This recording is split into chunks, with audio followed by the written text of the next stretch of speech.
Assalamualaikum warahmatullahi wabarakatuh. Nama saya Najma Tiara Yulianti, kelas 9F absen 27. Di sini saya akan mempresentasikan tentang teks laporan percobaan. Nah, pertama, apa itu teks laporan percobaan? Teks laporan percobaan adalah teks yang melaporkan tentang kegiatan percobaan yang dimulai dari rumusan, tujuan, sampai dengan kegiatan penyimpulan. Nah, terus ada juga struktur isi. Nah, struktur isi dari teks laporan percobaan pertama ada tujuan. Nah, tujuan tuh biasanya diisi dengan definisi dari percobaan yang kita buat. Contohnya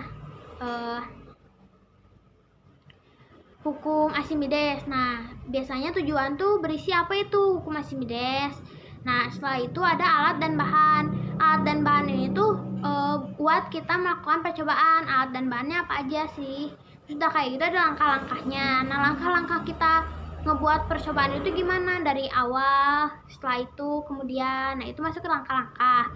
Nah, udah kayak gitu, setelah langkah-langkah ada hasil percobaan. Nah, setelah kita melakukan percobaan, hasilnya tuh apa? Yang kita dapat dari percobaan itu apa? Gitu. Nah, setelah itu ada kesimpulan. Kesimpulannya itu, kan kalau hasil percobaan tuh hasil yang kita dapat. Nah, kalau kesimpulannya itu, dari semua percobaan itu kita dapat apa gitu. Nah, udah kayak gitu ada struktur kebahasan. Nah, pertama ada istilah ilmiah.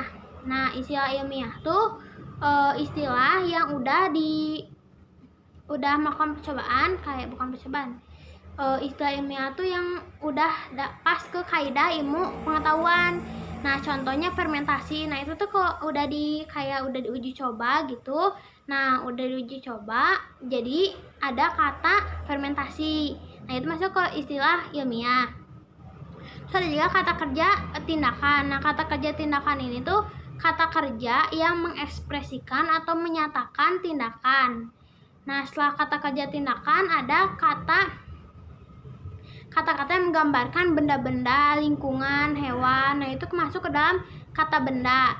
Nah, contohnya kayak lapisan, itu masuk ke kata benda. Nah, udah kayak gitu ada kata-kata pendefinisian. Nah, kalau kata-kata pendefinisian itu tuh kata yang nanti bisa mendefinisikan gitu. Contohnya adalah, merupakan, yakni, yaitu. Kan biasanya kalau kita tuh kayak telur adalah, nah itu tuh setelah adalah tuh kan pendefinisian dari telur. Nah, itu contohnya. Merupakan juga masuk. Nah, udah kayak gitu ada kata kausalitas, konjungsi kausalitas atau konjungsi sebab akibat.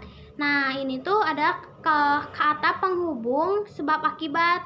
Contohnya, oleh karena itu, oleh sebab itu, karena, sebab. Nah, setelah itu ada kata-kata perincian. Nah, perincian tuh kayak yang lebih ngerinci. Contohnya tuh ada selain itu, pertama, kedua, ketiga. Nah, itu masuk ke dalam perincian karena kayak setelah satu kan kedua, nah itu lebih ngerinci lagi. Nah, udah kayak gitu ada biasanya ada diagram-diagram gitu. Kayak diagram, tabel. Nah, biasanya kayak gitu. Udah kayak gitu ada kata bilangan. Nah, kata bilangan itu biasanya ada di langkah-langkah atau alat dan bahan. Nah, kan kayak contoh masukkan 1 butir telur. Nah, 1 butir telur ini tuh masuk ke dalam kata bilangan.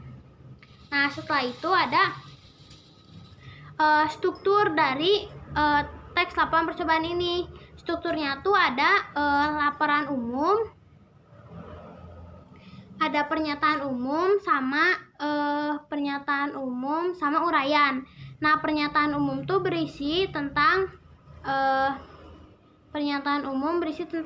definisi umum, kayak paparan umum tentang dari teks laporan yang kita buat, percobaan yang kita buat. Nah, terus ada juga uraian. Nah, uraian itu berupa poin-poin apa yang kita susun dalam teks laporan percobaan. Ini masuk ke dalam uraian. Nah, setelah itu ada ciri-ciri dari laporan teks percobaan. Ciri-cirinya tuh berupa fakta, lengkap, sama objektif.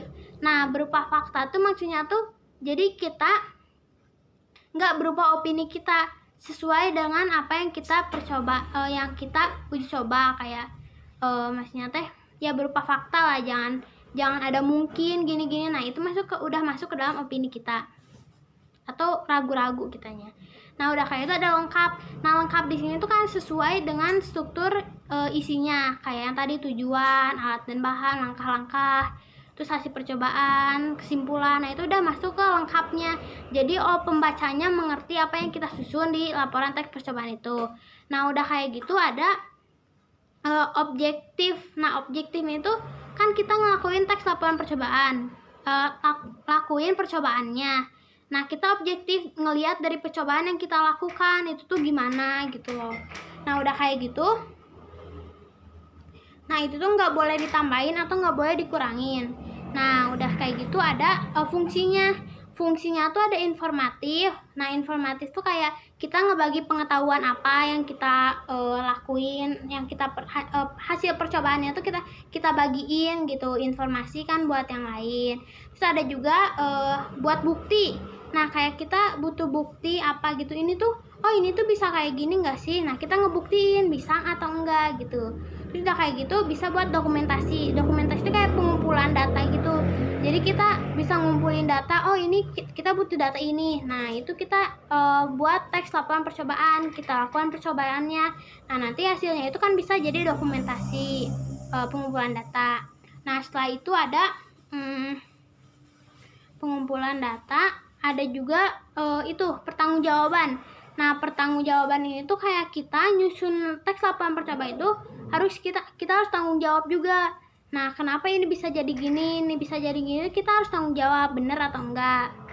Nah, udah kayak gitu bisa juga jadi pemecahan masalah. Kalau kita ada masalah, nah kita bisa ngelakuin percobaan lalu buat teks laporan percobaannya biar ketemu pemecahan masalahnya. Nah, udah kayak gitu. Udah kayaknya segitu aja. Wassalamualaikum warahmatullahi wabarakatuh. Makasih.